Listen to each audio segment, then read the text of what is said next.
As the detective knows, you always return to the scene of the crime in order to find the clues to solve that crime. In selling, you want to go back to the last sale, a similar sale, an earlier sale. It leaves clues. Look, this will work in any business. I don't care what you sell. Any sales cycle, any product line, go back to a similar earlier purchase, something they can relate to, give you information about. It's going to leave clues as to how and what they will do in the future. You know, your past doesn't indicate what you're going to do, but I promise you, it's going to give me some clues about how you're going to respond to life. Tell me about the last phone you bought. Who'd you buy it from?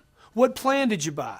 What did you like about that phone? What didn't you like about the phone? What would you change about the phone? If your new phone could do one thing that your old phone couldn't do, what would it be? Huh? See, tell you what he's going to tell me. Hey man, I didn't like this, it dropped calls. I had this problem. The pictures were bad. The speaker box was no good. When it was off speaker or you wanted to talk, it wouldn't record. Boom, he tells me exactly how to sell him that next phone. Let's say you're doing equipment leases. Hey, tell me about your current situation. Who'd you buy it from? What plan did you buy? What did you do? What did you like about it? What didn't you like about it? What would you change about it?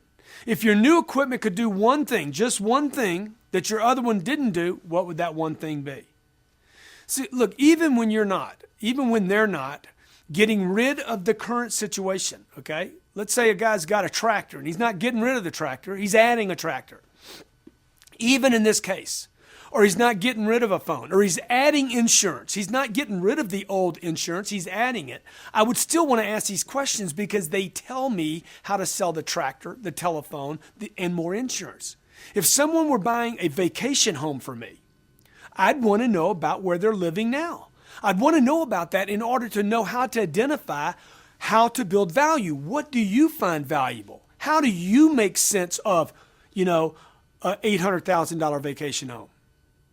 Look, I just greeted a customer. I told them I'd get them everything they wanted. I then redirected into the fact finding that we talked about. Okay? What phone, insurance, investment, lease program can I get you information on? That was my greeting. What can I get you information on? Whatever you're selling, right? Great, excellent. I'd be happy to do that for you. No problem. I'm your man. Now, what are you using now for a phone service, for insurance, for whatever? How long have you been using it? Did you buy it or lease it? Did you buy it new or did you buy it used? What price was it when you bought it? When you make your next payment, how much is it and when's it due? Why would I want to know that? Because the guy answers the question, tells me he's on a payment plan. How did you get your payments so low? Grant, we're paying $300 a month now for that plan. How'd you get them so low? We're paying $3,300 a month. How'd you get them so low? Grant, we paid $33,330.33. How did you get them so low? Okay? You don't want to say, oh my gosh, you got to be kidding. How'd you get them there? I want to know what they did. We put a bunch of money down. We financed it for a short period of time. Let me ask you, what do you want the new purchase to do that your other one didn't accomplish for you? If the next could only do one thing or solve one problem, what would that be? Control with questions. Hey, listen, control with questions. Good questions about earlier or similar purchases. Go back to the scene of the last crime. And remember, always get an answer to your question. Don't move on to another question without an answer, and know that the information you're collecting is going to help you close.